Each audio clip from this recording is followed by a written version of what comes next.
Taylor, thanks. The state's Joint Finance Committee also set to meet in just a few minutes discussing funding for public schools. This meeting already delayed several times this afternoon. Yeah, it's been ongoing all afternoon now. Democratic lawmakers and families in Madison today asking that committee to fund primary special education aid in Wisconsin at 60%. Samantha Cavalli telling us how this funding could impact one of the largest school districts in the state in this First Alert update.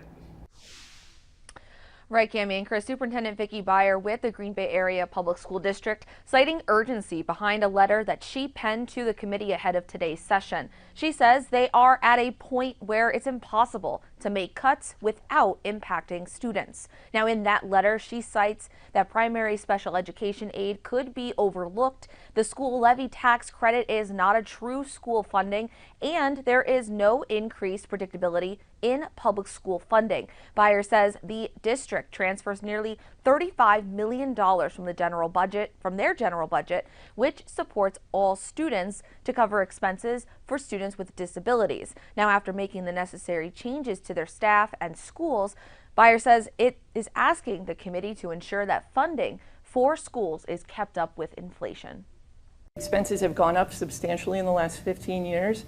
Ours have too as a district, and we don't have the money to continue to support what we need to support.